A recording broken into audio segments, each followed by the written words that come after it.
All right, Gary, what are we playing this week? Well, cool. We've done a lot of randomizations on this show. We have. And one I think we've done, because it'd be really weird if we hadn't, but I also don't remember, is Russian roulette. Okay. Classic. Classic. It's honestly one of the classic randomizations. You know? Yeah, when you think about like the Deer Hunter randomization scene. Giddy Mao, you know? Yeah. But I thought I don't want either of us to shoot ourselves in the head. No, I think it'd be bad for business. Be super bad for business. So instead of using a gun, like a 6-shooter revolver, I bought a prop replica from Jurassic Park of the 6-chambered Barbasol can that Dennis Nedry uses to smuggle out dino eggs. Okay. Do you remember that thing? I do. Huh. Yeah. So I'm going to take this, Okay. put a game in each one of the chambers, Okay. spin the chamber, and then you shave. And whatever game you shave with, the game will do. Okay. Well, I mean, can I just touch up my neck? Touch up my cheek line? A little bit? Shave something. Oh, okay. Well, It doesn't have to be your face, though. yeah. I do need to shave the tips of my fingers, so I might as well just do that. So let me grab this bad boy, pop the cap off, unscrew the thing on the top here. All right. And then they're real sensitive. Just gotta get real coarse hairs there on the tips of my fingers. So we're just gonna, got a little bit of neck there. Do you have any styptic? No. Oh. I'm not a million years old. Like, do you want some castor oil as well? Like, no. Okay. All right. Okay. A Band-Aid. Like, your blood should do that on its own, man. People die. People die. Come on. No. Okay. Well, I'll Do you have styptic in your house, Cole? at a time I did. Yeah. What time was that? Back when I had a lot of canker sores, from they just, it was a home canker sore remedy. Yeah. Interesting. Yeah. And gross. And painful, is the thing. Yeah. And tastes god awful, is what it does. Yeah. So lick some of that cream off your fingy and then tell me which game it tastes like.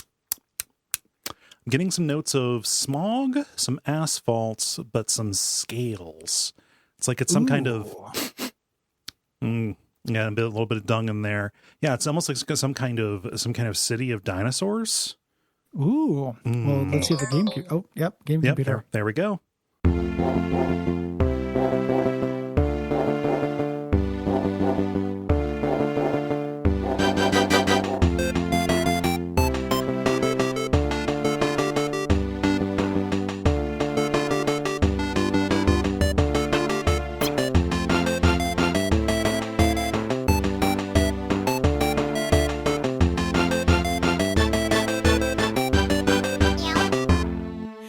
Thought about putting a random number generator on the game computer? Yeah, we could just do that. Yeah, we use the voice recognition on it a lot, so it's obviously advanced enough. I mean, you got to use random.org, otherwise it's not true randomization. At least that's what the people at the random.org Council for Random Numbers say. Yeah, they just need to. Yeah, this is Gary Butterfield. This is Cole Ross. Welcome to Outer Suffering. We know you started too late in your drive home, so you won't finish by the time you arrive, but you only have about 5 minutes left for the morning after. The struggle every week. Yeah, and this week Very specific. Yeah. That was kind of a word problem. I couldn't tell you where in the country those two trains would meet at their respective speeds. So I was just going to move on and say that this is an episode about DinoCity. This is a Gary joint. I could tell as soon as the word dino appeared on the calendar. Oh, it's a Gary joint. I love dinosaurs. But I wasn't just going to do a dinosaur game. Okay. Because we just talk about dinosaurs. So I was looking up just Super Nintendo games, trying to find something obscure. Have you seen the cover to this thing? The cover to the video game? Yeah. Let me see here. Oh, it's incredible. I didn't pay any attention to it. Oh, that's really good. I couldn't not. Yeah. Right? Like, look at that thing. Wow. Okay. So this is this is like a realistic painting, realistic-esque. We have what appears to be like a semi-humanoid T-Rex, just kind of just kind of laying couchant, kind of on his back and side, propping up his big old T-Rex head. He's wearing what appears to be like a lounge jacket. Kind of thing. He's got a leather jacket. Got a leather jacket on. They're going with the cool thing. That's because sitting gingerly on his lap is a teen or tween with his skateboard and his high tops and his beanie and his Walkman headphones. They're both wearing Walkman. They're enjoying that scene from Garden State together. This teen has just shown a dinosaur the shins. And it's going to change this dinosaur's life and probably history. Probably. But this felt like an appropriate rabbit hole to go down. Plus, I always like talking about dinosaurs. Plus, after I chose this, I went on a trip with my girlfriend and we visited this toy store that's down in Oregon City. Ooh. That I love. It's like an old toy store. And it feels like this got incepted into my brain because I bought a Dinosaur City action figure of Tops, and he's incredible. Huh. He's this cool, I think it's from this movie. He was unpackaged, but it's a cool Triceratops with sunglasses and a cool jacket. Huh. And I'm like, this is a great toy. Look at this little guy. This fucking little man. So this was a vintage toy. I mean, like they have like old collectibles. Yes. Yeah. So based on the movie. Okay. Yeah. Based on the movie that this game is an adaptation of, the beloved movie Adventures in Dinosaur City. Yeah. By Smart Egg Productions. Doesn't seem so smart to me. Yeah. Starring nobody. Uh-huh. And did you watch the trailer for this movie?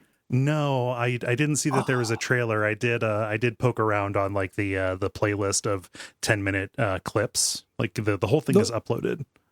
The whole thing is uploaded in clips and complete. Okay. You can just watch. The Lost Movies has put 7.3 thousand views just a year ago. Ooh. Put the entire movie up on YouTube. Nice. Which is about a bunch of kids who break into their parents' lab, time travel back to dinosaur times, but unbeknownst to us, dinosaur times are like a cool civilization full of wisecracking dinosaurs who wear clothes, who are all cool dudes, getting into conflicts with cavemen. Yeah. Mean old cavemen. So you really, I mean, it's a like do you side with the obviously cool dinosaurs or do you stick with your own? Like just if you do side with the dinosaurs just because they're more chill, are you actually ensuring that you will never be born? Are you are you making it so that so that the Koopaverse will always transcend and not be pushed over to its own meteor shard? Yeah. Is this your segue into replacement theory? No. I realized that it was kind of going that way, so I instead steered toward the Mario movie a little bit. Yes. Yeah. There's some Mario movie DNA to this, definitely, which is a cool city full of like dino people. Yeah. But here they're actually just wisecracking dinosaurs. They're not shaped like people for the most part. Some of them are a little bit more than usual. Yeah. But some of them are just dinosaurs as well. Oh, you mean in the game? Yeah. Yeah. Well, in the movie as well. Some in the trailer for the movie, there are just dinosaurs as well as there are like clothing having dinosaurs. Yes. They're like humanoid ones where they're wearing a head and then lots of puppets. There's real good puppet work in this.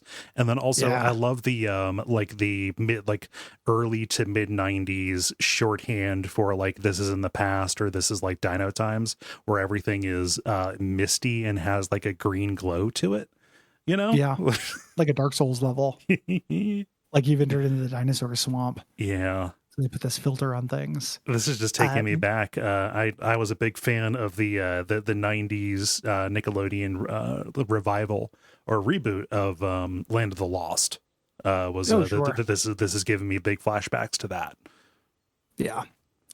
This was part of one of the things that people forget is that Jurassic Park started and was part of a long-running kind of dino mania. Yes. In the 90s. It's just the only movie to not look like shit. Because there's also a movie called Baby that is about kids finding a baby dinosaur, and it's just called Baby. But Baby, and then there's also Prehysteria, of course. Prehysteria. What'll I think of next, Gary? Probably some kind of land of dinosaurs. Yeah.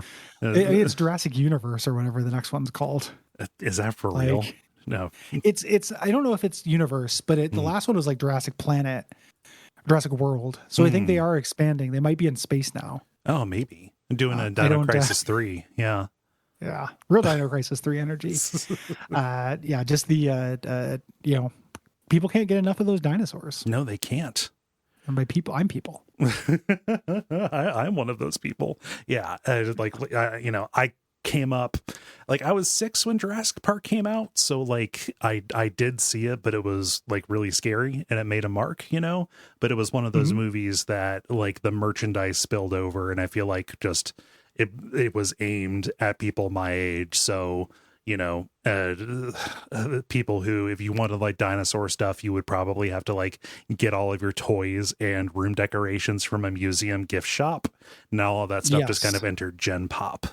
Now and like the average person on the street knows what dino damage is. Well, I mean, like maybe when we were growing up, like, I mean, do we want to do a man on the street? Go out and ask people if they know what dino damage is? Because I think that maybe dino damages. I think that maybe I think we aged like we've aged beyond. I think people would look at us like we are crazy if we asked them to define dino damage to us. Kids today would cancel us for asking. We'd end up on so many TikToks. That's why you have to get out in front of the story. Impotent codger quizzes defenseless teen about alliterative nonsense. Yeah. TikTok, 6.5 million views. My life is ruined. I can't go anywhere. Yeah. Yeah. But and then the video game is a platformer. Yeah. As far as these go, this is not terrible. It's pretty good. Yeah. It's pretty fun. A little simplistic. I like the I like the sliding platforms and stuff. Like that's an interesting kind of angle. Yeah, like this is like on the abject suffering curve, like a B minus. Right? Yeah. A home improvement level. I would say you play as a kid riding a dinosaur. Yeah. And you have different verbs. You can jump off your dinosaur and use it as a platform.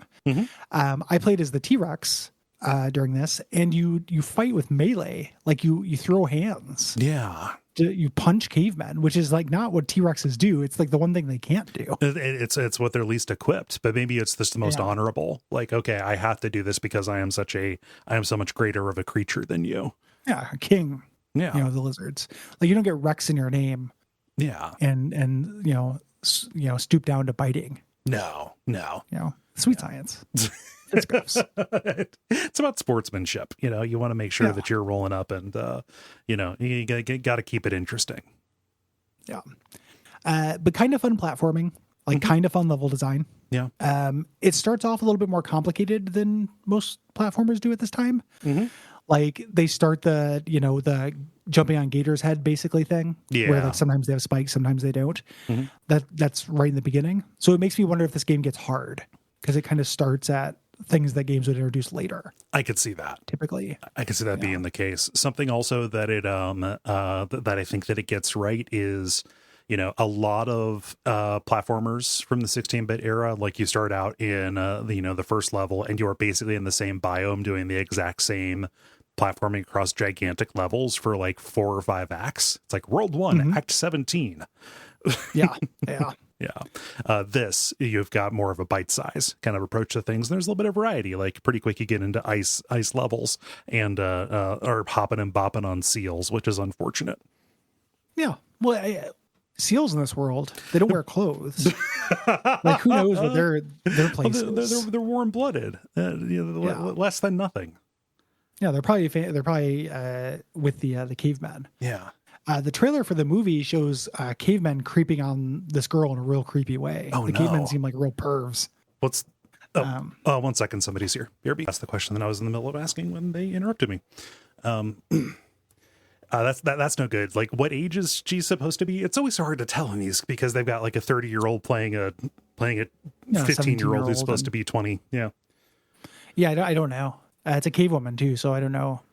Like, I don't need to apply cultural relativism to cave people, but I don't know what it means in their culture. No, I have no insight. Yeah. Yeah, it's fucking wild.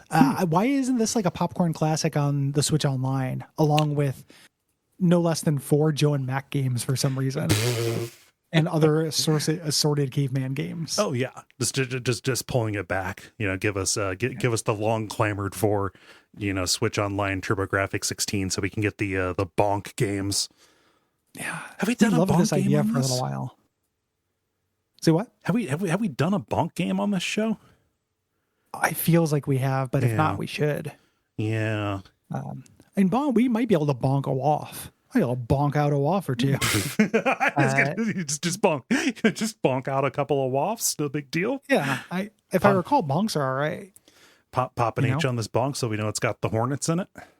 Yeah, we got to throw a bone to the TurboGrafx 16 kids, aka the Tab kids, to the Coke, Nintendo, and Pepsi Sega kids. I mean, I've got to. I mean, do not draw an equivalence between Genesis kids and TurboGrafx 16 kids.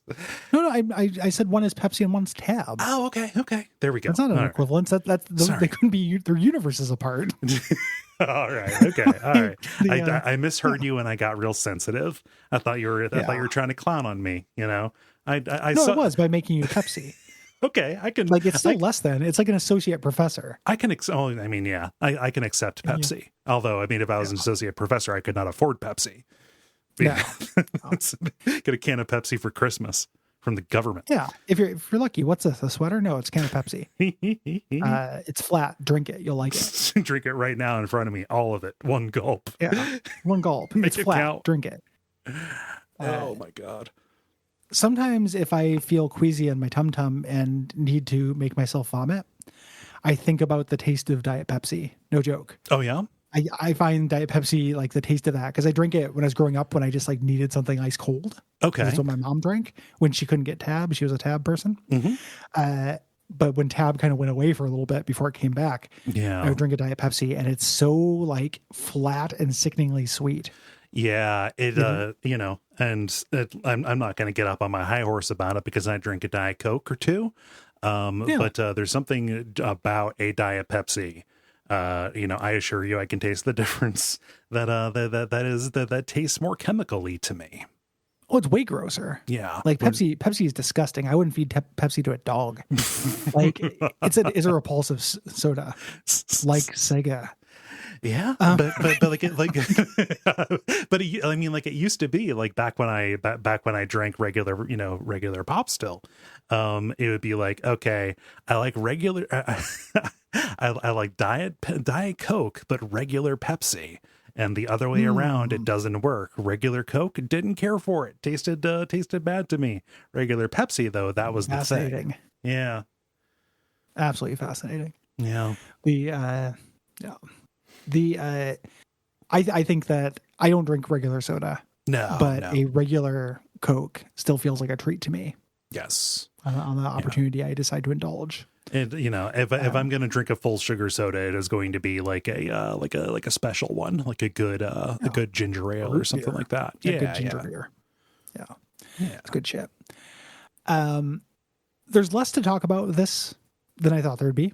Yeah, I really thought we'd be able to go down an entire rabbit hole because of this movie. Mm-hmm. And then I only watched the trailer. Right. And it's really just puts it all out there on Front Street. It's really that class of movies that came out, they don't really make anymore, where everything looks dark and wet. Like it's real grimy looking. I mean, along with the mist and the green kind of glow on stuff. Yeah. Yeah. There's not like one fully lit scene. No. In this movie. And what's real fun, I mean, just jumping around, just scrubbing around, it is also one of those movies that is weirdly claustrophobic because they can't do any kind of like wide shots on anything. Yes. Because everything is done in kind of the same, jungle set. So like we can't pull out and do more than like a bust shot on this, because then you're going to see that they're doing this also in the same place where they were doing the canyon escape, Yeah, exactly. Yeah. It's very cheap. Yeah. And it's also, it is like the genre of story where like kid gets trapped in like a fictional place and has to get back, that like, I don't know. For some reason, that kind of stuff just kind of spoke to me a lot as a kid. I always Like, loved he those goes kind of in through a things. TV. Yeah. Like, that's always a good time. Oh, always getting sucked in through a TV. Like anytime I sat down to, like, you can write a story, write a story for school. Just do a short little story. Like, and then Kole, he touched the screen and he got sucked into a Sonic game. And then I would get notes saying, Sonic, you need to expect better. And then they would give me a C and tell me to drink my flat Pepsi. If you got stuck in a Sonic game, I just imagine you immediately like going down a hill, like being like, "Oh, what's down there?" And you slide down on your butt. Yep. And then you're just trapped at the bottom of a curved pit, like Charlie and Mac trapped in the pool. Like you couldn't make it. You couldn't cut it in a Sonic world. Like, this is even putting aside, like, what do you eat? Yeah, all the animals have been replaced by robots. I think even a lot of the foliage has been mechanized as well. Oh, I mean, and good luck catching them. Yeah. That's how you end up in a Roadrunner coyote situation. Like, you're chasing Sonic because he's the only source of meat. You know? Tails seems a little bit more vulnerable. Also younger. Yeah, Tails would basically be like a veal. Yeah. Oh, Tails is super veal. Or you could get Biggs the cat and do the world a favor. Not only does that feed you for a month, but pay no more Biggs the cat. Biggs the cat could fish. So do I eat Biggs? Ooh. Do I eat Big the cat and or do you enslave him? Or do I press him into service? Yeah. Yeah. Do I press gang him? Mm-hmm. Yeah. Do I collar him? Do I put an explosive chip? And do I running cat him? Yeah.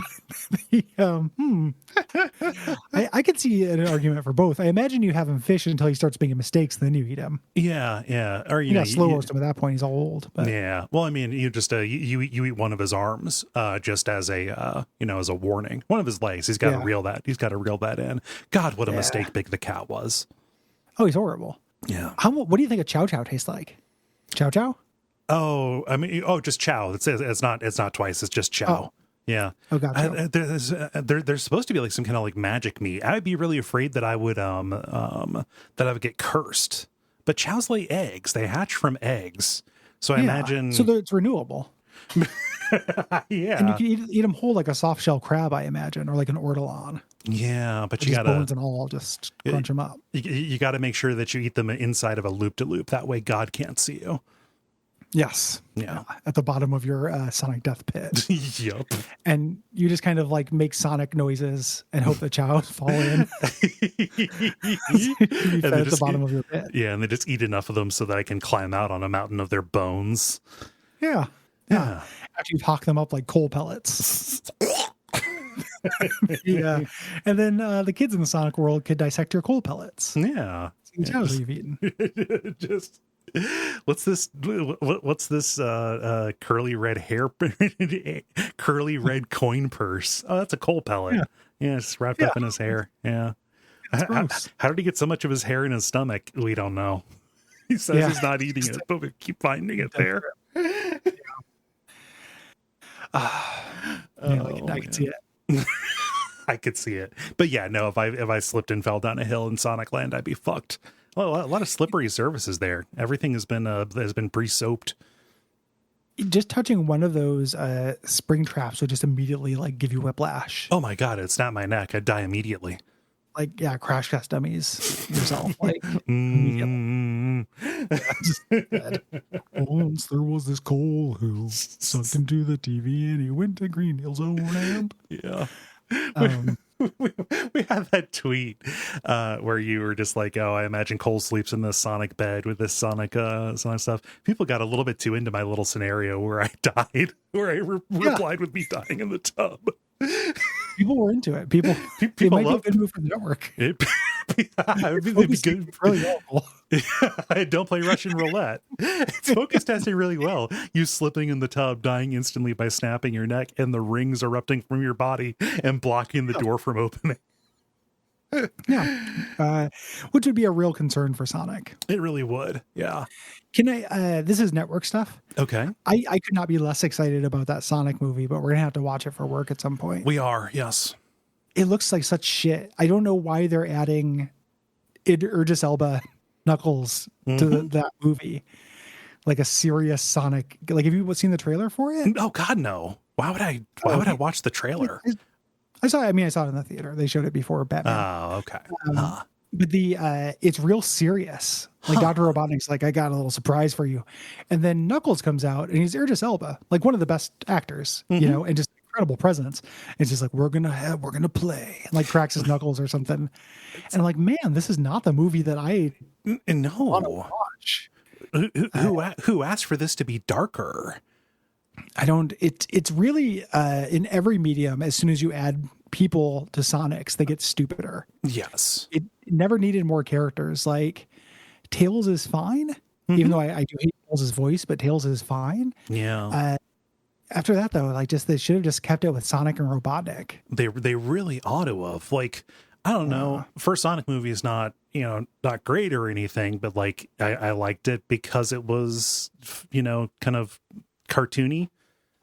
Like, yeah. I don't want like a darker Jim Carrey Dr. Robotnik. That seems to run counter to it. Oh, here's a question, since you have seen the trailer multiple times. Is James Marsden still around, or is it just, are they fully centering Sonic in this? No, James Marsden's still around. They show him on a lake. Him and Sonic go fishing at one point. That's the thing I know about James Marsden. Oh, Sonic wouldn't like that. The Sonic is too impatient to fish. Yeah, I don't. It's like the worst sport for Sonic. I don't. It spends a lot of time being a Batman parody for some reason. The trailer. Ugh. It looks really excruciating. Yeah. I feel like if I could go back in time, I feel like it was fun to talk about that Sonic movie. Mm-hmm. It's a good episode. But boy, did we back ourselves into a corner of having to watch another stupid movie at some point. Well, so what's funny is that might have been the last movie that I watched in a theater before the pandemic. And if it ends up working out that we, cover it while it's still in theaters, it might be the first movie that I go see, during the current lull in the pandemic. I don't know. And the pandemic will come back and it won't subsist until Sonic 3. Yeah. Yeah. Now he's fucking humans. They're gonna start introducing his human love interests. Yeah, they're just little demi-hogs running around. No, thank you. Yeah. No, don't care for horrible little beasts. Don't care for it one bit. Oh, Sonic 3 is definitely going to introduce Amy Rose. Just trying to climb up on his spiny little hog. His horrible little hedge dick. Yeah. No, thank you. Good. Don't care for it. Yeah. Not one bit. It makes us they're the only two Sonic fans in the world who don't like the idea of Sonic having sex. I know. Immediately, that was the appeal of the character for a wide swath of humanity for some reason. I've never felt more alone. Yeah, like this guy can bone. Like, somebody just saw that character and was like, you know what? This guy fucks. This guy, he's got a certain swagger to him. Yeah. I imagine this guy's got a weird dick. Let's go with it. In looking up Dinomania stuff, have we ever talked about, or have you ever seen the movie Theodore Rex? Do you know about Theodore Rex? I know about Theodore Rex primarily because it's one of the lesser works of one Whoopi Goldberg. Yes. Yeah, but that's about it. Jala has talked about it. She has seen that movie and likes, I believe, clowning on it. But yeah, like that is just like one of the quintessential embarrassing 90s movies. The cover's real good. And I didn't know anything about it other than the cover, but this plot description, this one sentence plot description is fucking buck wild. Okay. Futuristic society where humans and anthropomorphic dinosaurs coexist. A tough police detective named Katie Coltrane, played by Whoopi Goldberg, is paired with an anthropomorphic Tyrannosaurus Rex named Theodore Rex to find a killer of dinosaurs and other prehistoric animals, leading them to a ruthless billionaire bent on killing off mankind and creating a new ice age. Oh, wait a minute. It's killing dinosaurs? What? There's a serial killer who is killing dinosaurs to usher in a new ice age, and Whoopi Goldberg and a dinosaur are buddy cops. Okay. I had no idea it was a buddy cop movie. No. That's wild. I guess I had no idea that it was a buddy cop thing. Huh. Yeah.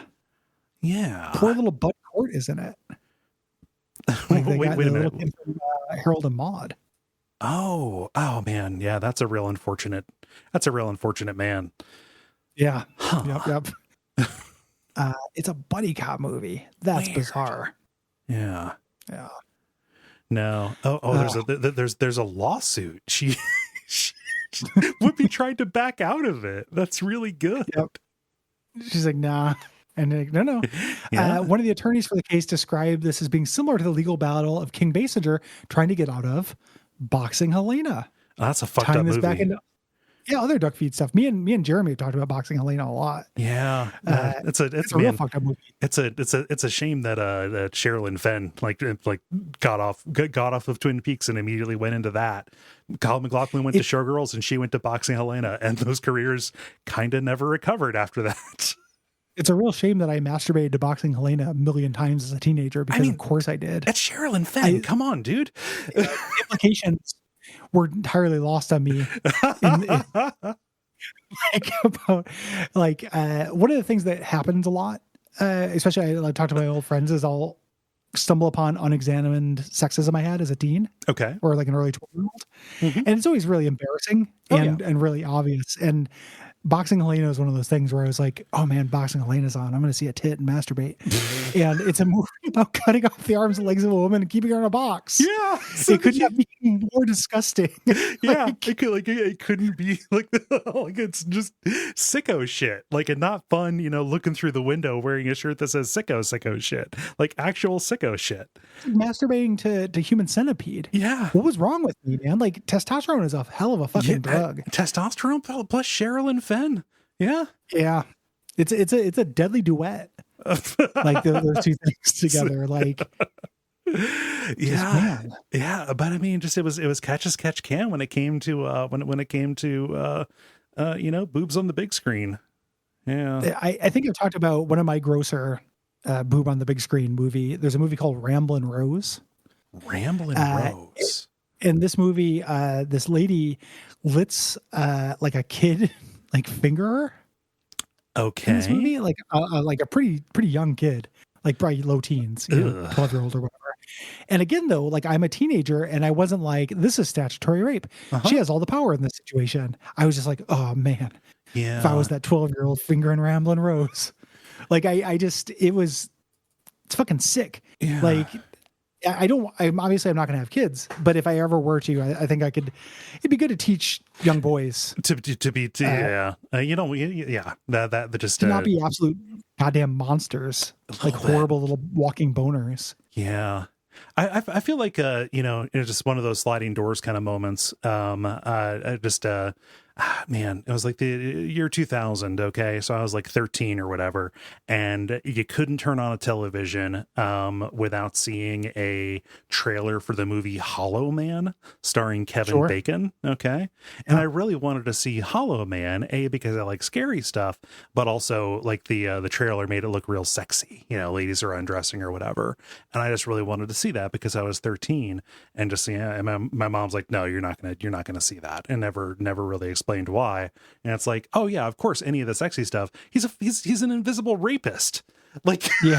Those trailers were playing it like it was like titillating or whatever. Like, yeah, he's gonna be there. He's not just there to like peep. No, it's literally a movie about an invisible rapist who goes crazy because he's invisible. And even if he was just there to peep, it wouldn't be it's still pretty fucked up. But there's the degrees, Yeah, absolutely degrees. So I was just focused on there's like real promising. It's rated R, and there's lots of they are gesturing toward nudity in this. And my mom was like, no, you're not gonna see that. And so, okay, and probably spared me some erections that I would be ashamed of later. Yeah, at the time, the moral crapitude of these erection bringers were not part of the appeal. And you just talked about cranking into Boxing Helena. Yeah. It wasn't just like, oh man, the girl's gonna get boxed. Like it was just the whole. They could have just called it Helena, and I would get into it. Yeah. But the kids today, like I generally think that the internet has probably not been great for in general. And like what it's like to grow up with the internet and stuff. Yeah. But I do think that if I were a kid and I just had access to looking at a freestanding boob, like at the touch of a button, it would have stopped me from jerking off to some really problematic shit. Probably. Because You have to watch a lot of Boxing Helena before you get the good parts. You really do. Yeah. You know? But if it's, who's watching Boxing Elena? Like, or any of these, Other than 13-year-old Gary, I guess. Well, even when I was on the hunt for, just picking out any fucking movie in the movie, on the movie shelf and, furtively at night, like I wasn't watching it. I was fast forwarding and, seeing, okay, are there situations? I was, I was a kid in search for a Mr. Skin, even though no Mr. Skin existed at the time, or maybe it did. Ugh, yeah, man, I've never said Mr. Skin out loud. It's a great sentence. Oh. It doesn't feel good. Yeah. I was always watching these on HBO. Oh, okay. So my trick was, at the time I lived with my horrible, like, abusive stepdad. Mm-hmm. And at the time my mom was still partying a lot. So she would go out, a couple nights a week and just leave me out at home alone. Mm-hmm. And I would just watch HBO, and then after 9, HBO sometimes showed, sometimes The Lover. Sometimes you get on some Emmanuel in space. Yeah. Yeah, Emmanuel shows up every once in a while on old HBO at that point. Yeah. And that was like appointment viewing. Yeah. Was to see what HBO was showing after 9. Mm-hmm. To see what might show me. Yeah. So. No, I forget that not everybody's stepfather was a profligate and unrepentant movie pirater. Yeah. Yep. Yeah. Good for it. Was closer to having the internet for you. Yeah. You could press several buttons and see. So that's how I got exposed to good shit. Like I started, searching through Blade Runner because I heard there was a boob in it, and I thought, oh, this actually looks pretty good. Oh, and it has the guy from Star Wars in it. Cool. And then I watched it, and I watched one of my favorite movies. On a search for a boob. Same thing with Logan's Run. Yeah. Boxing Helena, the film inspired the song Helena by the Misfits. Okay. That's real weird. But they wrote a song called Helena 2. They wrote a song called Helena and then Helena 2, inspired by this movie. And an episode of The Fresh Prince of Bel-Air is titled this. Oh, no. Boxing Helena. Oh, about he's taking boxing lessons from an attractive instructor named Helena. Oh, that was just there to confuse people looking at TV Guide. Yeah, looking like I can't. If I don't see Will Smith's hog in the next 10 minutes, I am never going to come. God damn it, Carlton, stop dancing. I'm on a schedule. I don't have time for your nonsense, Carl. Uncle Phil, get him back on track. I'm telling you, Carlton, the way you act is unusual. Please stop. Please. Now, we're all charmed. Now get back to the Will Smith cutting the arms and legs off this boxing instructor and showing her boobs. Like, God, there's nothing worse than a teenage boy. Nothing. It's a huge source of, like, I'm laughing about it, but it's because it was 25 years ago. Like, I'm not gonna. And I literally did not know any better. Yeah. But it's not great. Like, it's not like I'm proud of it. I don't want anyone listening to this to be like, oh, those guys are fucking disgusting. I'm not just like, hell yeah, bro. Boxing Elena. It was just a real fucked up thing. Yeah. Think about. Man, that but just unsavory. Super unsavory. Yeah. It's also, it didn't need to be a movie with boobs or anything either. It was also just like literally anything. The whole world was a nail. Oh yeah. At that point. So. Boxing Helena, directed by a lady. Yeah. Pretty surprised. Strange. Isn't it? It's the daughter of David Lynch. Mm-hmm. Yeah. Hence the Sherilyn Fenn connection. Yeah. Yeah. Huh. Yeah. And it was David Lynch was very disappointed in his daughter, who's worse at directing things. I don't know. I don't get the sense that he would be a really good dad. No. In fact, I know, because Eraserhead is how he felt about having a kid. Yep. No, they should have called it like Boxing Helena: The Revenge or something. And this is her doing this career was just to get back at her dad for making that monster movie about her being a baby. Yeah. And my work here is done. Yeah. I wish I could find more. I couldn't even find this guy. I couldn't even find DinoCity on GameFAQs. Like, this is. Oh, it's there. Is it? It's one word. Yeah, it's DinoCity. Oh, DinoCity. Okay. I was gonna say it has one of those. the most anemic facts I've ever seen. The fact walkthrough made in 2003 goes through the first 2 stages. Maybe quits. That's the only fact. Maybe don't publish it yet. TB number 81. I would have stopped. Yeah, I would have. I would have at least fleshed it out a little bit more. The reviews aren't great. There's no GameFAQs Gold or anything like that. No. But there's a really well done mean review of this by M Fields, who did it in 2020, which is real recent. Yeah. Who doesn't like it, but includes screenshots, which I didn't even know people had the power to do because nobody ever does it. Yeah, it's like any of them done after like 2019, they have the ability to do it just in straight up HTML. Yeah, well, good job. Yeah. But there's nothing really funny on here about it. Yeah, I thought it was strange that I couldn't find anything because I was looking for 2 words because that's how words are written. But also, like, this is an IREM game, and that's a studio that people go deep on. So yeah, who make weird, interesting stuff sometimes. Yeah. I mostly put them in the if I'll like that's IREM, it must be some kind of shooter that I'm not really interested in playing, but they do other stuff. Yeah. Yeah, I think that's basically all I have to say on this. It didn't, like I said, it didn't end up becoming the wealth that I thought it might be. No, it's fine. That's okay. Yeah. I didn't realize IREM was out of business. IREM hasn't made games in a long time. No. I mean, I'd imagine the closing of arcades probably was pretty rough on them. Yeah, it's been like 10 years. It hasn't been as long as I thought. Yeah. But they did stop. Ooh, there's a spin-off of Steambot Chronicles that they did for the PSP. Steambot Chronicles Battle Tournament. That seems... And the people who did Steambot Chronicles. The idea of Steambot Chronicles and anything with battle sounds very contra to the spirit of Steambot Chronicles to me. 100%. Yeah. Yeah. Huh.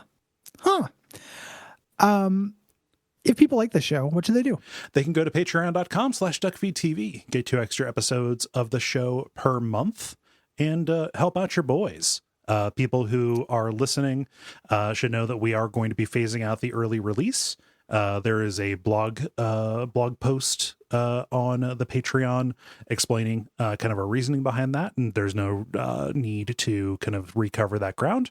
But everybody's going to be getting episodes at the same time, and we think that's going to be for the better. And in exchange, we are going to be kind of meeting out a pack of just a bunch of just a bunch of premium content that you may not have heard if you're new to the Patreon. So watch for that to go up. That'll be effective on May the 1st. Yes. Look out for it. You can also leave us range reviews on Apple Podcasts or Podcast Addict. In addition to joining the Patreon. Tell your friends if you like this. And if you're raising a boy. Yeah. Maybe, try teach them an order of operations when it comes to boners. Do show them boxing Helena, but do like a Ludovico kind of thing. Yeah, there should be some checksum that happens. Like Rom checksum, okay, and it's like, does a woman have her limbs taken away in this? If so, then like Boolean masturbation threads is what I'm saying. Yeah. We can rebuild this weird little loop that everybody ends up in. Ugh. If then come. That's as good a way to end the episode as any.